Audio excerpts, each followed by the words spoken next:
Welcome back to another episode of the Girl Stop Playing podcast. It's your favorite homegirl, Coriel, here to encourage you to stop playing with your potential and start working for what you want in life and in love. You already know I'm bringing you the information and the conversations to help you make the money and get the honey. You can have it all as long as you are willing to work. And today you are in for a treat because we have a working woman in the building. She ain't new to this, y'all. She is true to this. Dr. Nicole Garner-Scott. We've been connected. I don't even know if you realize this or not. I didn't realize it until it was about to come out of my mouth. But you literally spoke at the very first event that I ever hosted, ever, a decade ago. Yeah, I remember that. And, that's crazy. It's really beautiful to see this full circle moment. We are really coming back around. We are both in very different spaces personally, even professionally. Yeah. We're both kind of doing different things. So I'm excited to have like a catch-up moment with you. Me too. So let's start with, I want to talk about your transition in terms of your career because I've been very intentional around the conversations that we're having here on the show that we're not talking business, we getting in your business. But I think because so many people are in the space of entrepreneurship and it looks so different for so many people as your journey starts to progress, because you have transitioned, I think, I don't even know, we about to find out, but you've transitioned, I believe, professionally. I want to talk about what you were doing and then kind of what you're doing now and what caused that transition. Yeah. Because we know you as Nicole Garner-Scott, the PR GOAT, right? Yeah. Do you still do PR? I still own my agency. Okay. I had some contracts that in the good old days when people would sign decade-long contracts, I still have some of those. It was. And still seeing those to fruition. But I would definitely say I felt years ago that I wasn't serving my purpose in that space. It was definitely for me during a chapter in my life. I feel like when I was young, when I was figuring out my way in entrepreneurship and I had to bet on my immediate gifts that I could see, the gifts that had not matriculated or grew yet, those surface gifts that I knew. I jumped out of high school like, boom, I know I could talk, I could write, I could throw an event, I could do this. I relied on those gifts to intro me into the world of entrepreneurship. Over the years, I definitely had passion surrounding pieces of it. I felt like I was always giving a voice to individuals that would be looked over or who did not necessarily have the ideas or the means to get that voice. But as I dove deeper into working with individuals, and even through that process, I said I'm a cat with 9 lives. I opened a co-working space during that time. You did? Yes. I forgot about that. I know. Yeah, it's been a lot. Open for business, right? Yeah. It's been a lot of life. But really working with people, I was like, it started feeling like the part that I was coming in was superficial. And it was like, well, there's so many other gaps here. And you want me to just put a big, pretty bow on it and announce this to the world when there are so many gaps leading up to that. And because I had been in business for myself for so long, I naturally would just start helping people with those gaps. Like, where are you lacking in business in this area? Who can I connect you to help you organize some things to get you out of a DIY mindset? And then even, I thank God that people could be very honest with me, but people would come sit down with me and it was supposed to be a marketing conversation and they would start crying that to continue the business they were doing, they just had to basically put up their home, or they're about to go through bankruptcy, or they were about to sabotage their marriages, etc., because the finances were just all over the place. And I just kept hearing that. But I didn't feel like I was the person to answer that call yet. Was it because of where you were personally? Where I was personally. Also, the narrative in my childhood narrative surrounding finance, limiting beliefs. It was I call it a gumbo of all of that. And, when something keeps knocking at the door, at some point it's like, all right, God. Like, fine, you're going to make me do it. All right. So I really started taking my own family and my own journey through just, I call it like a financial healing. And through that, I had some beautiful mentors that helped me to create a new model of possibilities. So when it really came down to just financial pieces all together, all I could see what was presented to me, like through social media, through my own community, through my own family, but I did not see what happens once those limitations are removed. Like, how can you really, like, generational wealth became the buzzword for everyone, but really, how do you create that? Mm-hmm. And really, how do you help restore individuals through that journey? And so I said, what better than to do than to start with my own family, my own beliefs, my own wants, everything else. And then what I really started seeing is in the financial space, there weren't a lot of individuals that looked like me. And that was a big reason that kept me from sitting down with a lot of professionals in the beginning too. It was like, I could tell you this much of the truth because I feel like you might judge me on this other part. Or I could talk about this part, but then I feel like there's an expectation that you feel like I should know all these other things that you're talking about. And then the shame kicks in, and then I just don't want to be bothered and those different things. And I was like, well, if I've gone through that, then there's tons of women across the world that's gone through that too. And I was like, so I need to answer the calling in that space. So, so good and so much. When you have built a business, a very successful business in a city like Atlanta where it's this big, where if you are a part of the circle, you know everybody, and you have become known for this thing. Even though you had done other things, I had forgotten that you had that open for business, right? Because you are Nicole Garner-Scott, PR GOAT. Right. How scary for you, or was it scary, thinking about almost letting go of this identity and having to start creating anew?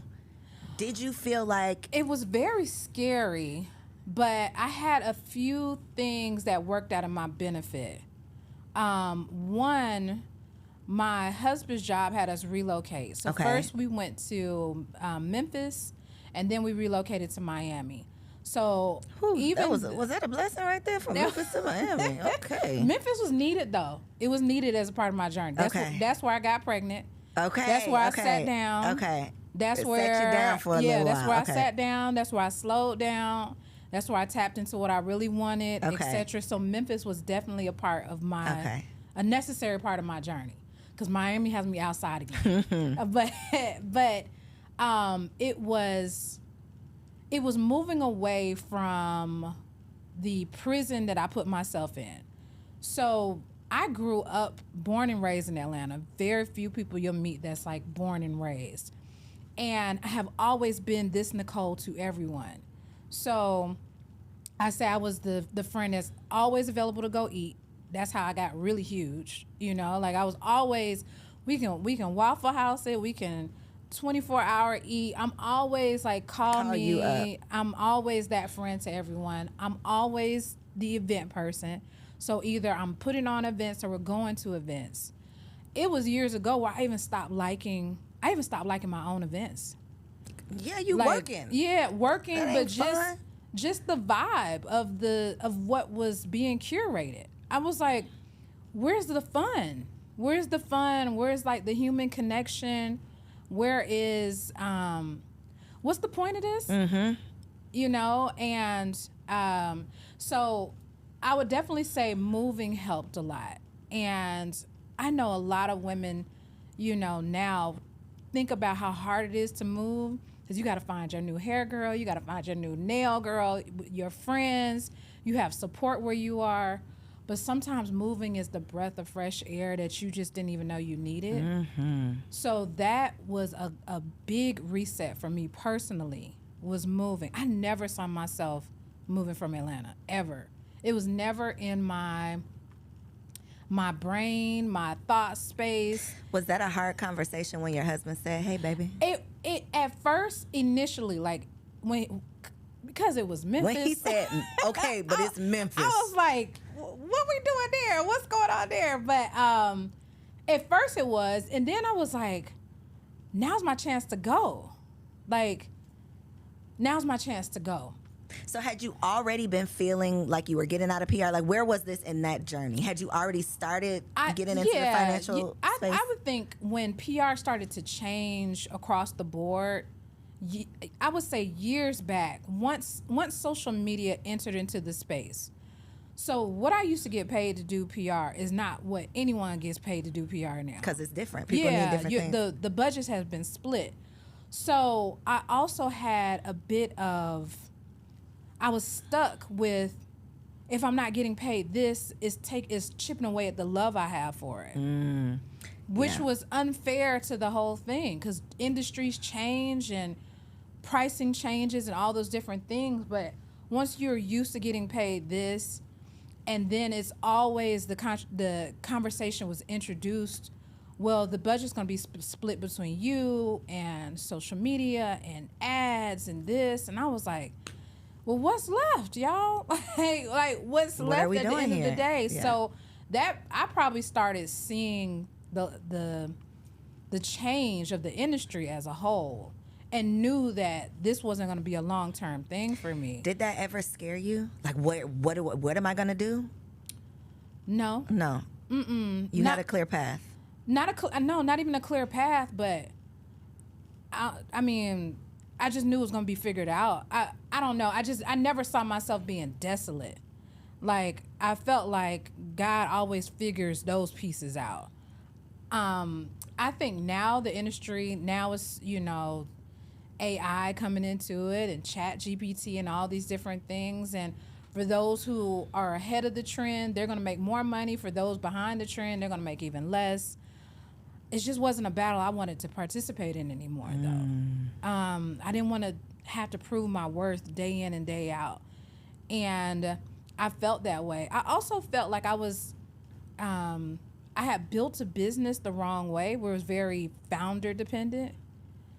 And did you see Emily's post? I did. And I was like, oh, that resonated. That reading me up and down and all around. Listen. It resonated. I decided years ago I never wanted to do anything myself again. Like you being the face? Me being the face. And I had a singular syndrome. Like, what do you mean? Meaning I had to do everything by myself. Every dream I want to happen. You were a true solopreneur. I was true solo. I was a solo lifer. Like even getting married took a large adjustment for me, because I was a solo lifer. I just felt like things I want to do, I have to do myself. And it trickled down. I mean, I could see it in business, but after I started to do internal work on myself, I was like, oh, I see this in so many areas of my life. Like, even people I would attract as friends would be the people I know would depend on me, and I could take the direction of that. It was a lot of awareness that I had to come into that. And so I built that business, and it was very focused on me. And when I wanted to remove myself, I couldn't. Like, people would be like, well, if I'm not dealing with you, I don't want to do business with it. If I'm not talking to you, I don't want to do business with it. And I had so many capable people around me able to handle it in that way, but I just built that, with that dependency. So I knew I wanted out. So to give reference to what I just mentioned, shout out to Emily De La Cruz, okay? When she shows up, because homegirl be missing that. I want to be like Emily when I grow up, okay? When she shows up, she shows out, okay? So she put up a post the other day around how so many, her interpretation basically of seeing all of these very successful minority women mostly who are building these personal brands where you are the face of the brand. If you are not showing up, you're not selling anything. If you are not posting, you're not getting paid. And I have had these conversations for years just with my friends about like, I want to get off of Instagram. Not I want to delete the app, but I don't want my business income tied to an Instagram post. And for so many of us, Instagram specifically has been a blessing, right? But the other side of that, I think we're starting to realize now, is like, what is the sacrifice? Yeah. Now that I have, a family, I can't show up or have no desire to show up in the way that I once did. But now your bank account is a reflection of you not showing up. And so many of us have put ourselves in these prisons to these personal brands where I can hire the best team, but don't nobody even want to talk to them if it's not you, which is what you were experiencing. That, and then also too, I feel like everyone's coming into this awareness of burnout. Like, it's just burnout across the board. It's this segment of this part of the generation that jumped into social media head first from a compensation standpoint. So if we go generations below us, many of them started off as hobbies. Like, it was fun, it was dancing, it was etc. Our generation was caught with, if I'm gonna give this much time to it, it better produce money. So going into it from that realm had so many of us tied to equating every moment in these different apps to what is money. How is this reflecting in my bank account, like you said. And now you see everyone's tired because the standard of content has risen to like IMAX production on a daily basis. It's just it's crazy. It's expensive. It is hard to keep up with. Yeah. The algorithm is changing every day. Correct. It's outrageous. And you have to be so vulnerable. And what's interesting is my dad always says when you're starting something new and you're trying to figure it out, you revert back to what you know best, right? Whether that's good or bad. So in the beginning of the finance space, I was like, well, I know PR stuff, so I'm going to use some of that to kickstart what I'm doing in this. But there's things in the finance world called compliance and regulations and all these different things. It's all new of Nicole can't just wake up and do what she wants to do and say what she wants to say. You got to play by some rules. Right. There's some rules. But then I also started thinking like, if I really think about it, this is helping me pull further and further away from my dependency on social media. I'm in a space now where trust is a big factor, right? Very, in finances, so for sure. When you're talking with people about their money, long-term plans to how they envision passing on money, etc., all of that boils down to, can they trust you? And I don't think social media equates to trust like how we used to think that it did years ago. Now that we know, especially with the infiltration of AI, now you're like, does this person even really look like this? Did this person even say this? What's his name? The basketball player that wrote the apology? Morant. John Morant, who had ChatGPT write that apology. Right. Yeah. So everybody was like, oh, so he apologized. Then 10 seconds later, it's like you saw that the apology, the robot apologized, was on ChatGPT, which completely took out all the heartfelt moment that. And the thing is, that's probably who was his publicist? This is the question. They could have changed a few words, like just change a few words. A couple. But the thing is, it's probably what he meant, and he didn't know how to express himself. It doesn't mean that it wasn't true for him, but it took away the trust factor. So at this point, I'm on the cuspice of realizing that social media actually, where I'm wanting to go in life, might do me more of a disservice as far as really connecting and really building with people. And it took these outside kind of triggers to realize that. So what was your initial first step into the finance world? Did you say, okay, well, I'm going to, I don't know, focus on insurance. I'm going to focus on generational. Like, what was the first step when you said, okay, I want to get into this space? Yeah, first step. So I would say I started with the business consulting. I really started getting into money coaching, per se. I realized there's a lot of limitations with money coaching because to really change what's happening on a financial level, there's tools that's needed. And to be able to access these tools take a lot of testing, studying.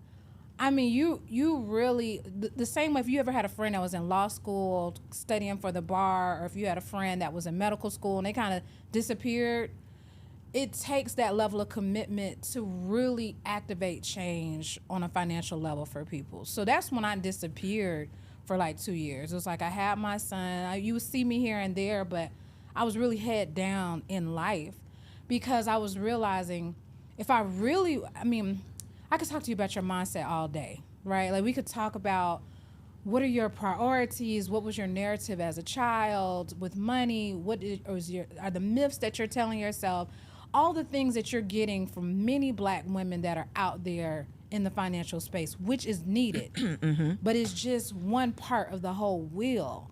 And if there's no tools to be able to make it happen, then that's where it fizzles off, because you can only, like, discipline only gets you so far, right? Mindset can be obstructed on a day in and day out basis. Like one day you might love your children, the next day you be like, somebody come get these kids. Yeah, F those kids. Like whatever that might be. And that could change what you're wanting to do in that. So you need the tools. Dang, you gonna stop like putting your trust together and getting your insurance? To be honest, kids like that. To be honest though, a lot of people, because if they don't think of these tools earlier in life, it's not that they're like, forget those kids like that, but they have to make these life decisions on, am I going to take care of myself or am I going to take care of my kids? It's not, I don't care about the kids. It's now I'm at a position in life where I can only choose one. So is it going to be me or is it going to be the kids? And some people choose the kids with the hopes their kids will choose them back, which that doesn't always happen. That's not the culture of society we live in anymore. And some people choose themselves at the expense of just hoping and praying their kids can figure it out, So that becomes some of those tools that's needed, and that's where I really dug deep. And then also in the space where I was money coaching, I was referring a lot of people, and people weren't showing up in excellence. I was sending you to this person and to that person. This person won't return your call, and this person won't get back to you, and so they end up coming back to you anyway. Correct. And I was like, okay, like I get it. There has to be, more options in that world. So when you say tools, what are some of the tools that you're referencing? Tools could be across the board. It could be in what we call like a risk management stage. So that could be life insurance. I feel like right now through social media, I love that there's so much information being shared through social media, but there's a lot of misinformation being shared. Especially about insurance. And I think it's by design, right? Like there are people who are making a lot of money with this misinformation. Correct. And in their minds, some of them don't know better too, right? Like until you get exposed to what you don't know. You don't know. You don't know. And so around insurance, there's a ton of conversations happening that are unfortunately causing more harm than good. So really digging down into that, understanding how to use that as a wealth building tool, and being in a state like the economy right now, there's banks closing, there's all these different things happening. Wouldn't you want to put a little bit more time into who you're associating your money and your dollars with in this world? If you haven't thought about it before, in this world, like who are you associating your dollars with? But a lot of us just go off of YouTube University, TikTok University, and what our immediate circle says. So definitely those tools, retirement tools, are very important. A lot of entrepreneurs just feel like retirement's just going to work out. You're going to hope for the best. Yes, or they put it all in real estate, right? Like That's wrong too? No, nothing's wrong. Okay. So I'm not a person that's like, this is wrong and this is right. I'm like, how do we have multiple things so that if anything backfires, we still meet the goal? Gotcha. So it's not a either or, it's an and perspective is how I come to it. Gotcha. But for a lot of us, we put it all in real estate, or we put it all into trucking companies, logistic companies, etc. It should be a part of your portfolio, definitely. But also, what are some of those standard things that help you? Your 401ks, your IRAs, your Roths, your different things to make sure that you understand that. And then I also think in our community, we don't talk enough about really understanding taxation at that level too. Like we understand to file our taxes, and some of us have gotten burned enough that we understand not to file our taxes with our cousins and our friends and them. But outside of that, like, what does this really look like in the future for us? Like a lot of the dollars that we're bringing in, we feel like it'll just pass down to our family because we have a will or we have a trust. But how will taxes eat some of that up or eat a lot of that up? Like having those type of talks, we don't have enough to. So I think that we have really done ourselves a disservice, not even knowing with the level of access to information that we have when it's only one half of the information. So for at least the last decade, the conversation has been, you can't rely on no job. They'll fire you tomorrow. Start a business. Be your own boss. Make all the money that you can. Nobody talks about managing that money. Nobody talks about growing that money. Nobody talks about how they're going to tax that money. Nobody talks about any of that. And then you spend all your time making the money, but you have no clue what to do with it. So 9 times out of 10, you're going to lose it. That's going to send you in a total, it's just a never-ending cycle because at no point through that process do you reach out to Nicole and say, okay, wait a minute. Before I rebuild, let me make sure I'm rebuilding with this goal in mind, or let me make sure that I'm properly planning. Even I had a conversation here on the show about like succession planning. I had never even thought about this. We talk about the trust. We talk about, these things, but we don't have the whole conversation, at least not in our community. So then it's like too late when we start thinking about it, and it's like, well, damn, I didn't even think that I needed. I thought, okay, I'm gonna get this trucking company, or like you said, I'm gonna just buy up these properties, but I didn't really have a plan for it. So I think it's so necessary. And it's good that you started though. From what I want people to take away from our talk today, it's good that you did something, because it's better than not doing anything. Like that. Too many of us sit in fear and don't do anything, and that's probably the worst thing you can do, because then there's no opportunity or even chance to get it right, because you haven't even attempted to step outside of the box. So by all means, but I think to be honest, Coriel, when it comes down to that conversation piece, I think it's so much deeper than, like, when we think of ourselves culturally, right? When you were growing up, no one talked about money. Nope. When you found yourself to be at a certain level of success, you had very few people you could start to talk to about that, right? To have those real conversations without certain other mindsets and behaviors starting to take place. Like, once you start to say, hey, I made $500,000 this year, your immediate circle might look at you like, well, what did you do to deserve that? Not even how did that happen or whatnot, but they start to look like, we came from the same. Deserve to make that. Right, we came from the same background. We had the same things going on. I knew Cole when she was this or when she was that, such and such. I knew Nicole when she was this or when she was that. How do you deserve to even have that? So we can't even have a conversation about that piece.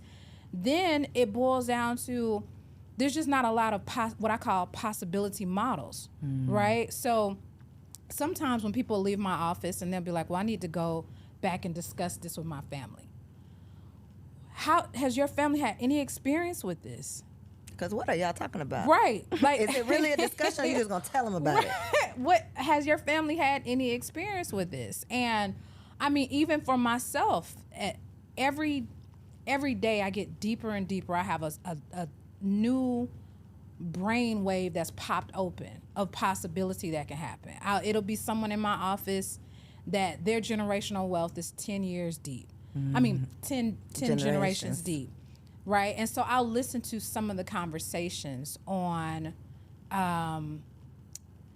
just to give an example, there's a guy in my office who talked about his great-grandfather left this insurance policy for him that ended up being the reason that him and his wife were able to get their first house, etc. And he talks about his great-grandfather with such reverence. And I was like, for a lot of us, we don't even know our great-grandfather's names, because our great-grandfathers didn't leave anything for us.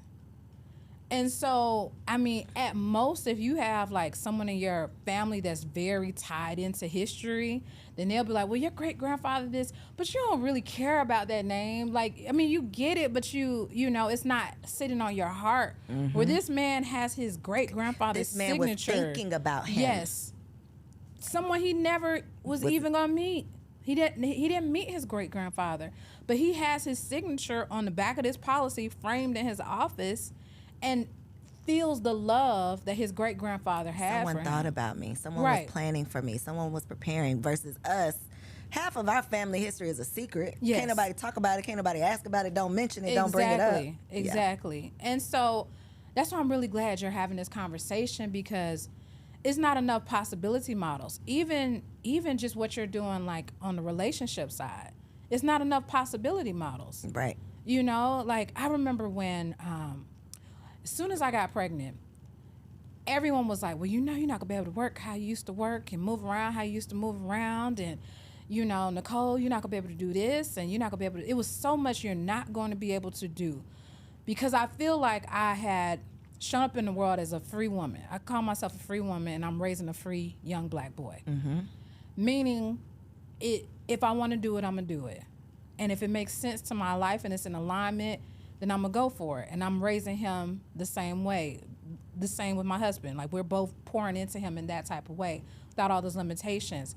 But as soon as I got pregnant, it was all these limitations. So I said, I got to start seeking out women who have shown that they can do it all. And it doesn't all have to be done perfectly, and it doesn't have to all be done in this picture perfect way.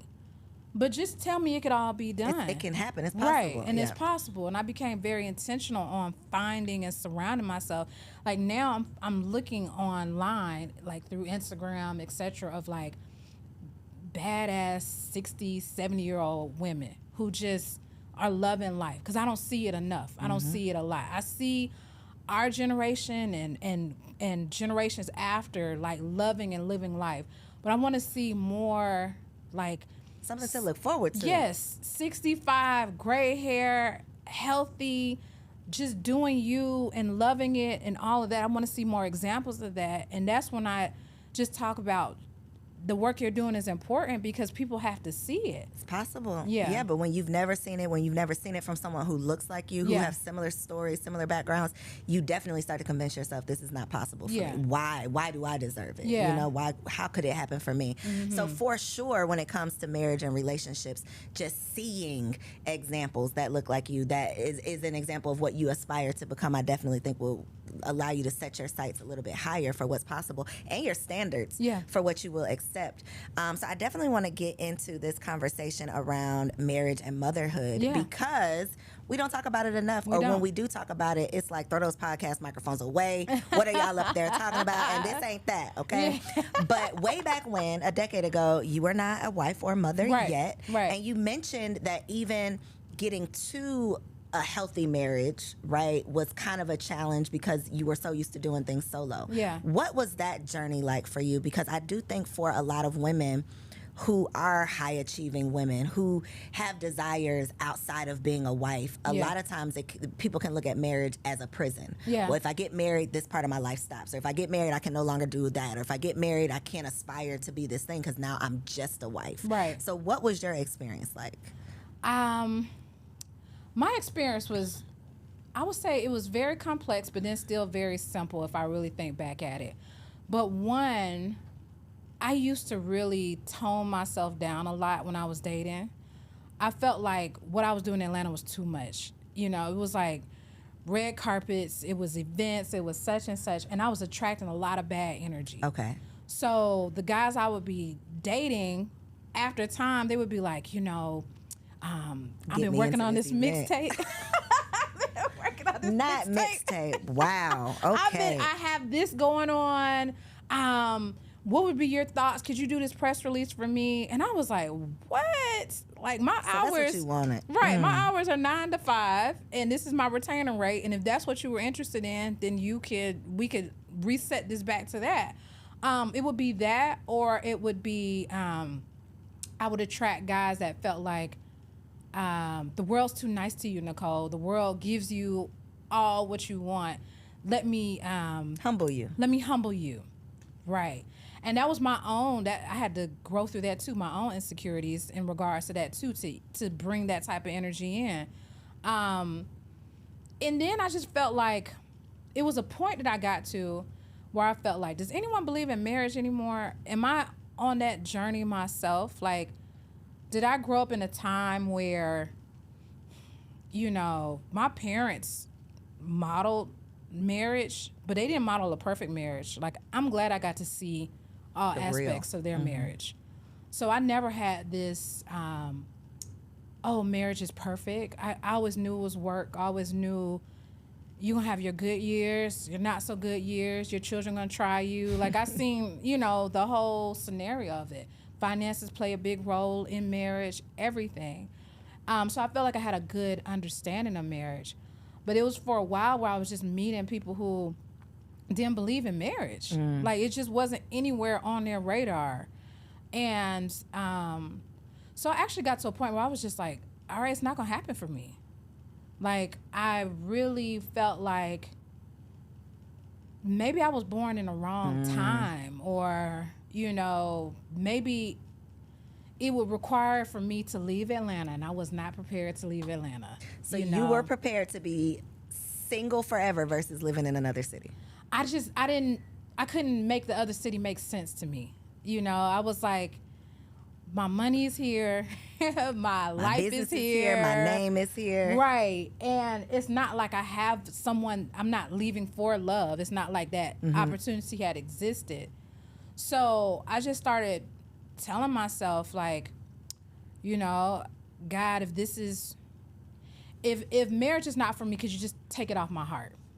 So I wouldn't keep wanting it, or keep trying to figure out when that part would come. So when did that part come? Where'd you meet your husband? So I would say probably a few months after I got there. Okay. In that space. After you had surrendered. Surrender was actually getting ready to go into thinking I was going to have to adopt. I mean, I was like, if you ask my friends, it was like, and no one thought that was weird for me either, because I was that type of woman. Like, she don't figure it out on her own. So this just matches. Yeah, this just matches where she's going in life. I remember meeting my husband. Actually, the funny story is we're kind of neighbors. So we were kind of neighbors at that time. But I didn't see him as that. You know, I saw him as a really good friend that was available to help, because I didn't have no man. So, you know, like, I need help in these different areas, etc. And I feel like we connected in a way where that probably might have been what I was missing with some of the other guys. I didn't start as friendships with them. You wanted to make them your husband immediately. Right, right. And where are we going with this? And I'm on a time clock. And you better say the right answers on this date. Right, exactly. And do you believe in marriage? And are you really single? Like, if we were to put it out there, would somebody else say that you were not single? Like, I had all the questions, everything else, which just was all bad energy. You know? It's really desperate energy. It is. It is. And it's scarcity mindset, too. It's like, time is running out. I got to get them right now because the clock is ticking in it. Yeah. And also, too, I wanted to build with someone, and I felt like I'm wasting my time with these people, because it's like, where's this energy going? Like, I couldn't wrap it around in my head. So me and my husband started from a level of friendship, and I got to really hear his belief system. He got to hear my belief system. Without strings being attached to saying the right things. Correct. Yeah. Correct. And then we both realized we had some work to do. You know, that it was, I think some of your best friendships are really just big mirrors of areas that you got to work on. And so I said I was very used to being very solo. So even when he would try to do some things for me in the beginning, it would be a trigger for me. Like, I got this. I don't need to depend on someone just in case they might go or whatever that might be.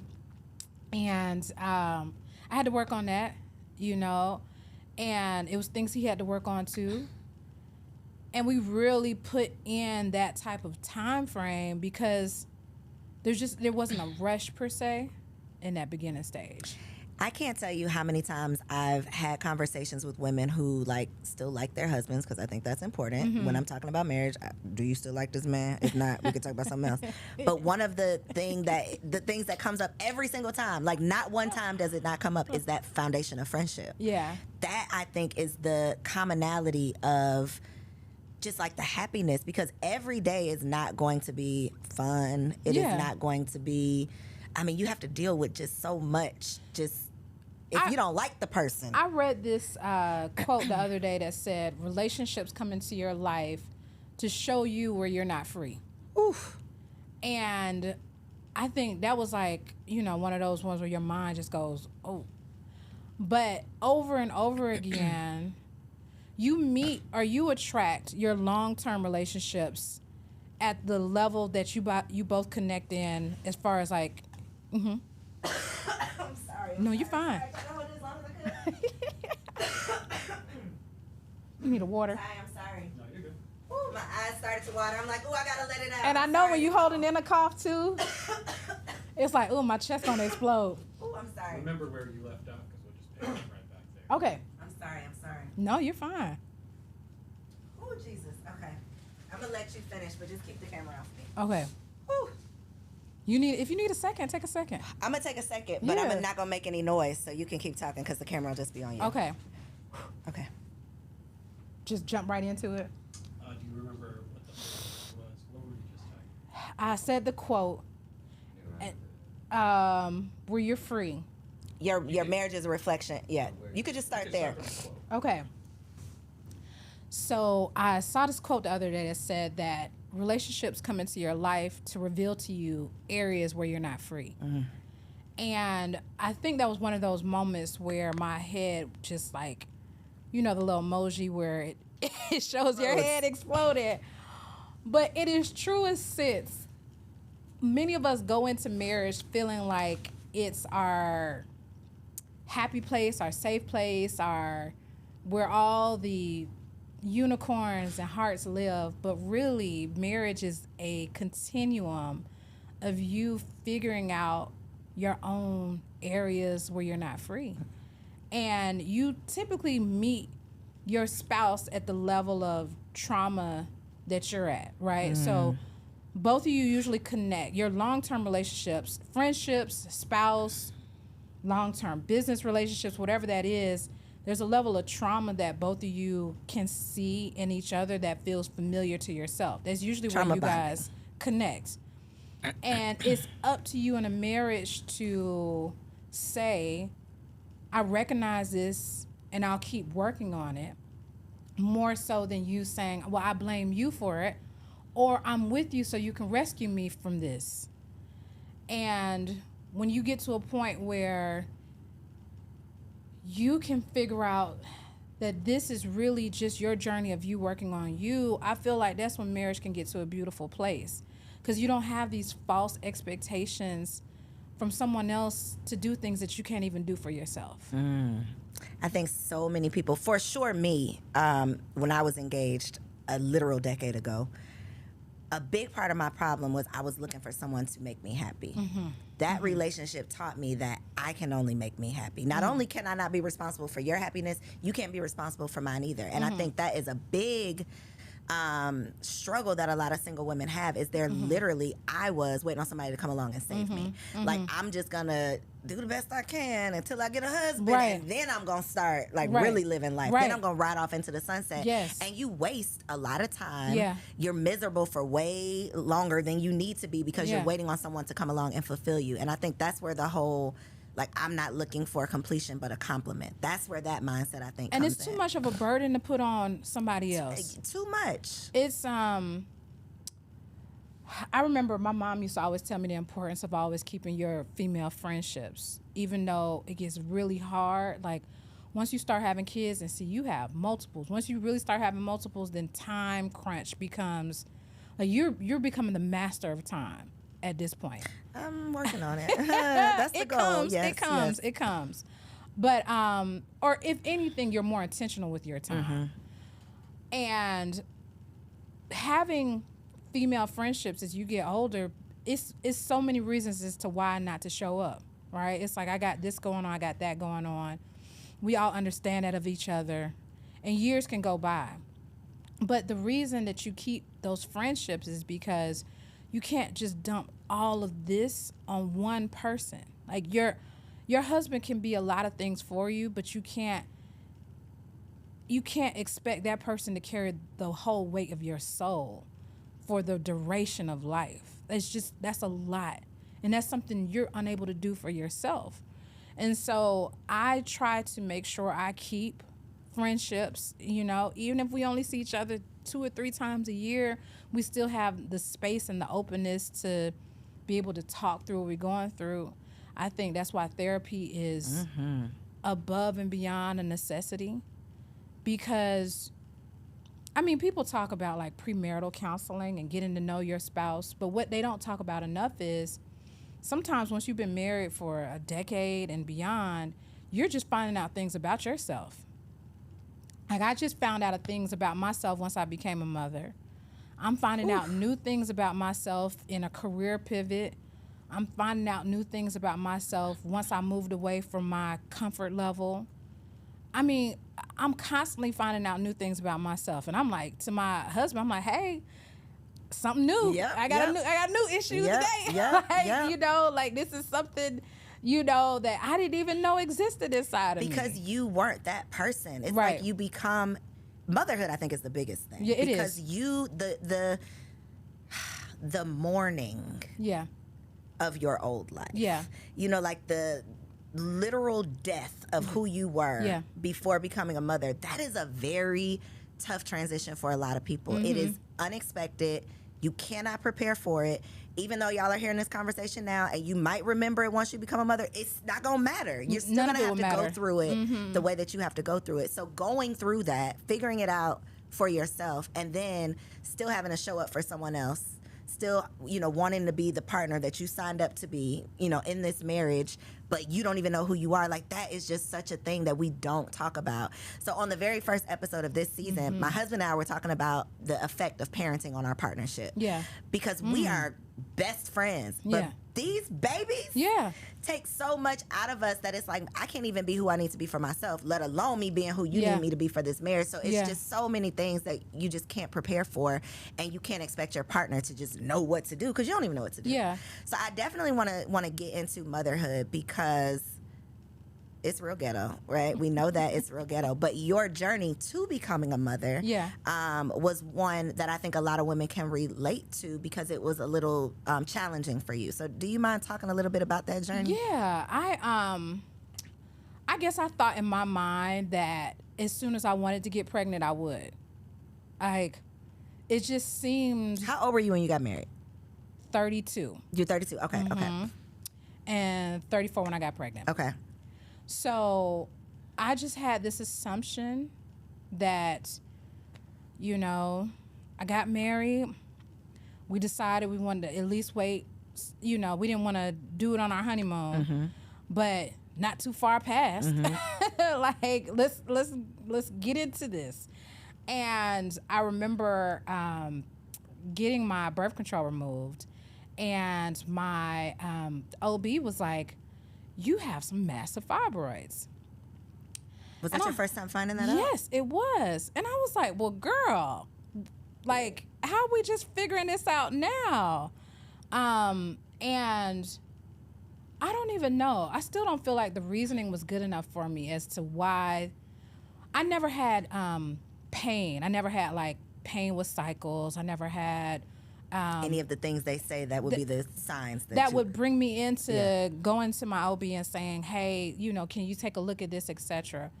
So she was like, one of your fibroids is the size of like a 5-month-old child. Yeah, it was huge. I had a huge fibroid. And I always had like a gut, but I'm thick, so it's like, I just went with it. Yeah, it's just, Georgia peach, like everything else is thick. Why not the gut too? So I never questioned it. But that was a big part of my stomach was the fibroid, the massive fibroid. So she was like, it's not enough space to carry the child full term unless we remove these fibroids. So that became a mental for me, because it was like, okay, one, I didn't know this going into marriage, right? So now in a newer marriage, I have to come back to my husband and be like, well, it's one thing that we did not know, and now we know this. Second off, this is a journey, because you have to get the fibroids removed, and then you have to wait for your body to heal, and then it's just God's timing after that.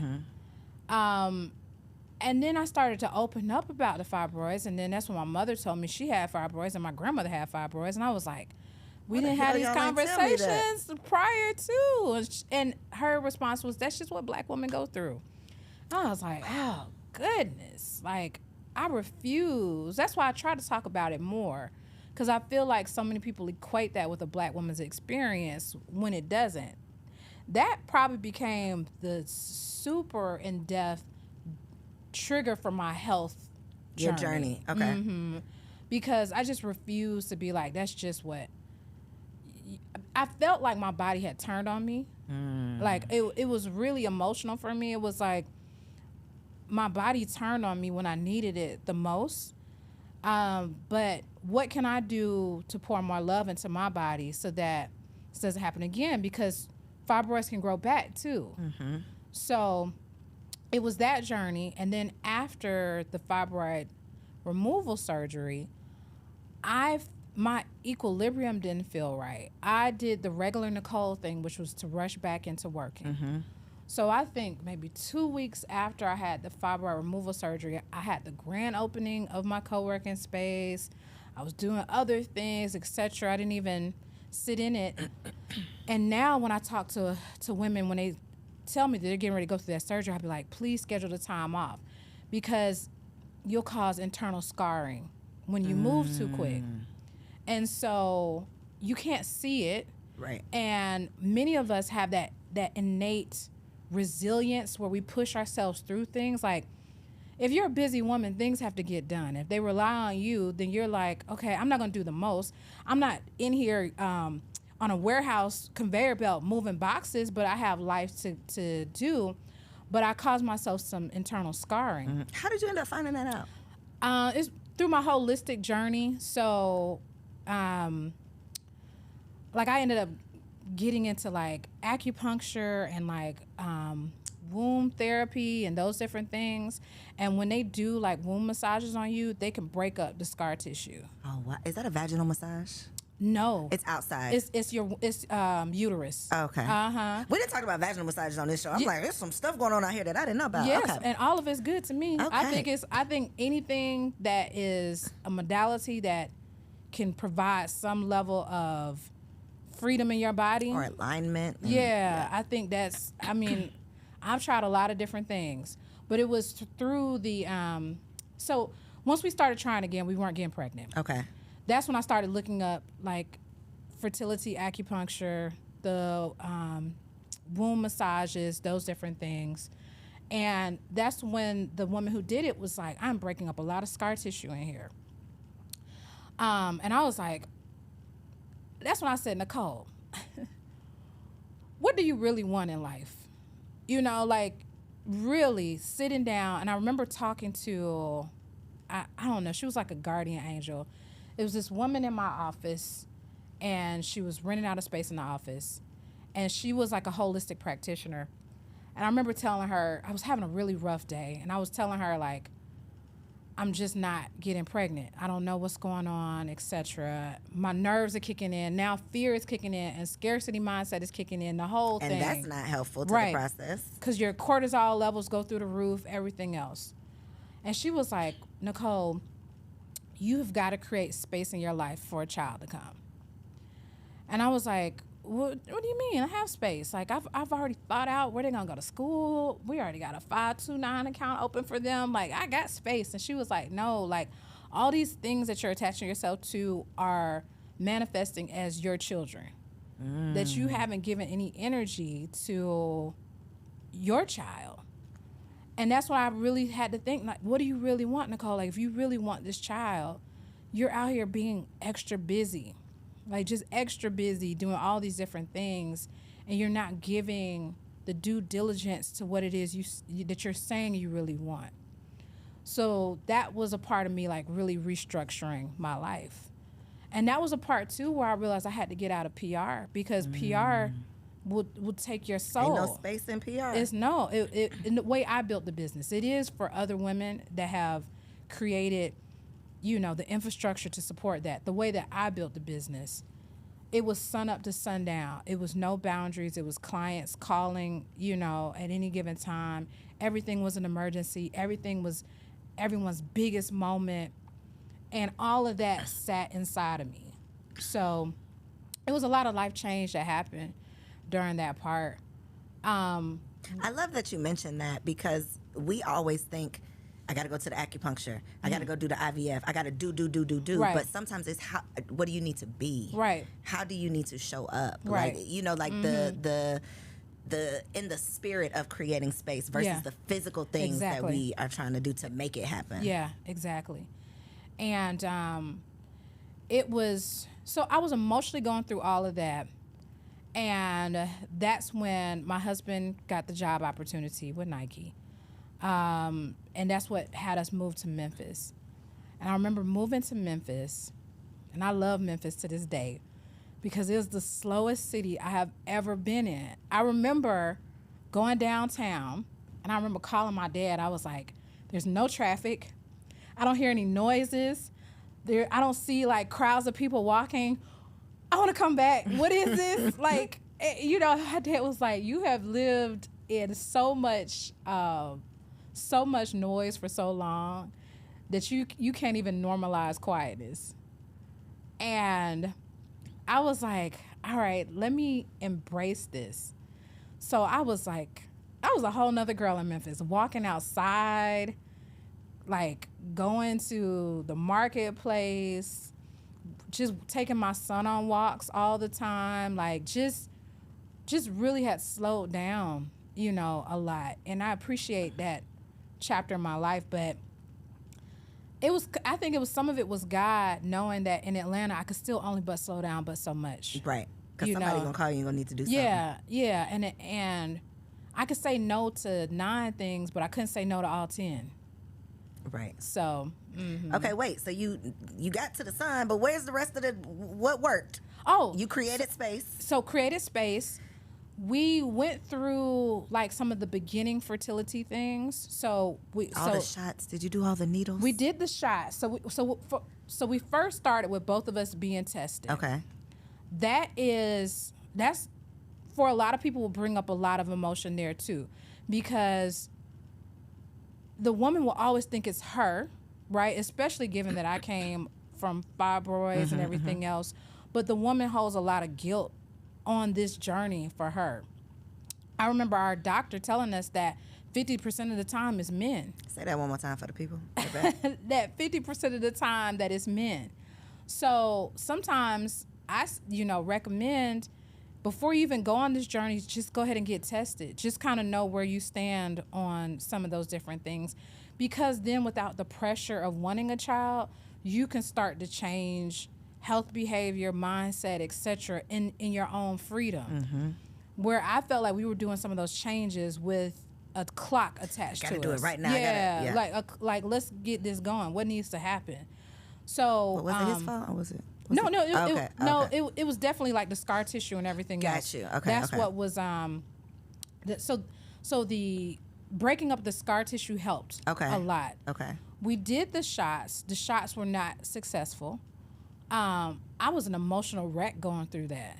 Like, I wish I could have had more people to talk to through that part, but I was at the age and stage where everyone around me was having babies. And if not, like, because I'm from Atlanta, good amount of my friends, all their children were getting ready to go to college. Like, not even just babies, like fully about to be grandmothers. Yeah. That is so wild. Right. Transition fully into life. And so it would be, we were going to a wedding every other week. We were going to a baby shower left and right. I was taking the medicine. The medicine affects your hormones, which affects your appearance and just your mood. Okay. Like the hormones and all that. Yeah. Like it, I mean, and all things affect all people differently. But I was a whole mood, like not a positive mood. Like I was just And how long? not. For how long? How long were you doing that? I want to say, I mean, we did 2 attempts. Okay. At that. We did 2 attempts. And every time my cycle would come, I would be so devastated that after that, then we were like, okay, we're going to stop on this for a while. Yeah, it's stressful. And Very how can you stressful. get pregnant stressed? You know, can't, it's like, right? It's the biggest denominator on why pregnancy is not happening, because you're filling your body with all this cortisol. But you can't, I don't know, it's hard to control too. Yeah. So then we relocated, and then we were like, we're in a new city, we having fun, like we're not even gonna bring this pressure into it. 2 weeks in, we were pregnant. Because you what? Surrendered. The title of this episode is going to be Surrender. Because that's how you got your husband. Yeah. That's how you got your baby. You literally gave it to God. You Yeah. said, okay, you know what? If this is not what it is, let me just focus on what I do have. Yeah. I love that. Yeah. And I don't know. A lot was learned through that, though. A lot was learned. And also, too, I do love how, as a culture, we've gotten to a place where we talk about this a lot more. You know, like I've had a lot of friends who've gone through miscarriages, IVF, fertility journeys, etc., freezing eggs. And I mean, I can only imagine back in our parents' day when they couldn't talk to anyone about this. Right. It's very taboo. If at most it was like something they were doing in secret, and who knows how things were happening, etc. It's very interesting that I don't know if you know Dr. Jackie. Heard of Dr. Jackie? She was talking about how in certain communities, freezing eggs is just what you do at 22. Like it's just nose Part of job. it. You have a Expect nose it. job. You freeze your eggs. We find you a husband. And Life. that's it. Yeah. Like I mean, there's no chances that you're taking on. You're not risking it like we are. Yeah. Whereas with a good amount of us, keep going. Okay. I seen it. I was like, I don't know if she's gonna be able to pull through. It's probably the air. You think it's the air? No, it's everybody in my house has a cough this week. Oh, okay. That was us. That was us last week. Oh, Jesus. Okay, I'm sorry. Do you have the oldest one? Is he in daycare yet? Girl. Yes. Yeah. Oh, so No, yeah. Montessori. This is Montessori. Oh, I'm okay. Yes. Yes. Definitely. This is just the beginning. Yes. Because we were all just sick last week. My baby has a drop. They're going to the doctor today. This is the end. Okay, I'm sorry. Go ahead. You know where you were? Uh, Damn it. I got to do better at that. Do y'all know where? oh yeah. Thanks. Yes. So in our communities, you know, it's very much we're just not talking about these things, or we're like we'll just let it shame behind happen, it. or if it's supposed to happen, it'll happen. And I don't think you can approach life in that type of way. I was telling you when we were off screen a little earlier, just even when I'm helping people with their financial planning, I'm like, hey, are we being intentional on planning for IVF? And it's like, well, you know, we might do, no. Like if this is going to be a major expense, we got to wrap this into the plan. How much does it cost on average? Is that different for everybody? Like, it is completely different by state. okay. It's different by the level of doctor that you go to. So there becomes these doctors who have track records. We gonna get you pregnant. Yeah, Like that? exactly. Wow. So I don't know if you watch the Kardashians at all, but like Courtney was going through IVF, and that doctor has a track record, like a huge track record. So clearly that might be a $40,000, $50,000 procedure. Wow. And for other people, that could be $15,000. You know. So yeah, that's gonna take some planning. It definitely takes planning. It does. Also, talking to people opens things up because, like, a lot of people's jobs pay for this now. So, like, when I'm sitting down okay. with you, I say, hey, let's go through all your benefits. What's everything that's there? A lot of people are like, quit corporate America. But I'm like, if corporate America is going to pay for the IVF, let's figure this part out First, before you Right. quit that sponsor. Yeah, you know, so let's talk through those things. Let's see what all the opportunities are there. But you're not going to find out a lot of these things just trying to figure this out in your own head. This is where community comes into play, and just being able to say, hey, this person did this person did this. Have you tried this? Here's someone you could talk to about this, and being able to bring that collective knowledge together. And I think just being open also to the possibilities, but then also your route to getting there. Because I've known people who have paid, you know, has literally spent their life savings on IVF, were not successful, and then went to acupuncture and got pregnant. Yeah. You know, so, but I think for Black people specifically, so much of that stuff is like woo woo and taboo, and I'm not going to a witch doctor, and just the negative connotation to alternative practices or alternative, you know, it's just a thing. And so I think we have been so close-minded to it because it has not been a conversation that when you need it yourself, you're like ashamed of it or you're embarrassed by it. So you don't open up, you don't have the conversation, and then you are literally in like solitary confinement. I mean, shame is the biggest source of poverty that there is. Like, when you really think about it, shame is the foundation of poverty mindset in its whole totality. And so shame with being able to delegate as a woman, you know, it keeps so many people in bondage. God forbid you need help with something. Right. I'm a big fan of help.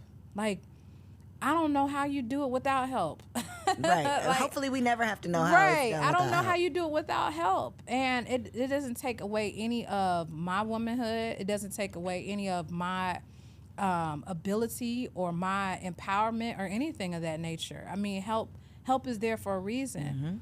I think that shame keeps us from talking. I love, what is it, Generation Z? How open they are with talking about their salaries and what they're getting paid. They are open with everything, baby. They are. And each part has its good part and its bad part, you know. But I was seeing the other day, like on LinkedIn, people are putting how much their salaries are in like their in their bio? In their bio, yeah. Oh, wow, that's open. They open, yes. But hiring managers are having to adjust to that now. I bet, because you ain't about to play me now. Yes, I didn't peep exactly. the profile. Yes, listen. This is in their bio.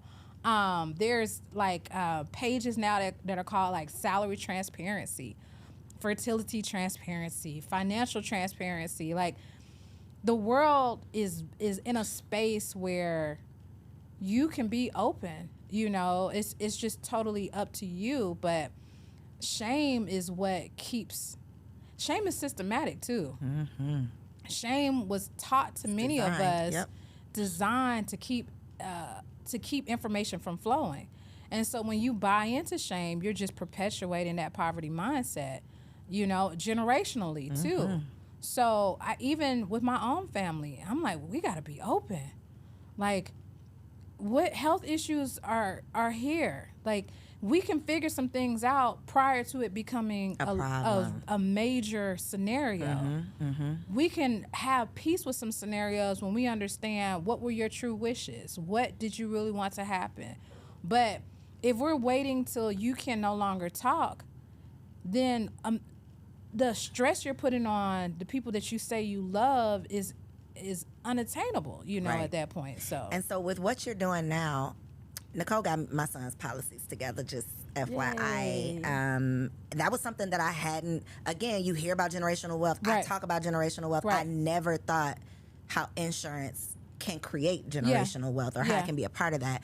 So I loved that I had you to tap into with that. Somebody that I trust, somebody who I know if you're doing it, you know, you're not going to have people doing what you're not doing. So I think that that's very important. And so I know that there's some people out there who want to tap in, find out, you know, how they can learn more about, even if it's not family planning or estate planning, but just properly planning for yourself. You know, where can they find out more, and talk a little bit about what those services are that you provide? So from a financial standpoint, I like to say that my perspective is really integrative holistic planning.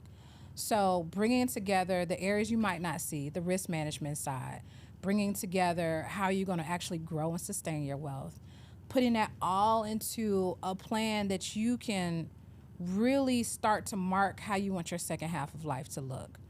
I think most of us just feel like second half of life will work out. And so being intentional about that very early in life. So to be able to contact me, Instagram, social media, all of that is at Dr. Garner-Scott, DrGarner Scott. Website is themoneyplaninc.com. And I'm an open book too. So when you reach out to me, this is a part of my life's purpose. So questions, all that type of stuff, wherever you want me to meet you at too, I'm able to do that. We will make sure all of that information is in the notes below. Y'all, she hooked me up, okay? My boys are, not that they're taken care of, but I feel so proud that me and my husband are intentional about, we're at least starting. Like, you're at least going to know we were thinking about you. I'll be asking my mama, Did I crash your mind? You just hope that I'm good. You know, like, I just really feel like I'm going to be played at the end of the day. Like, she's just going to be like, oh, she's good. Yeah. I want my kids to know, like, homeboy is so proud of his great-grandfather. Yeah. Like, I want my kids and their kids to know somebody was thinking about you. Yeah. Somebody was planning for you.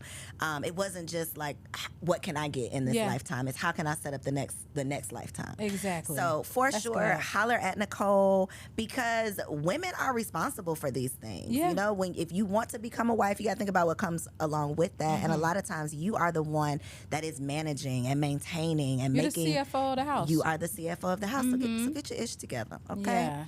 Plan for the life that you have been praying for. That is what it's all about, y'all. That's good. I hope that you've enjoyed this conversation. Comment below and let us know something that you learned.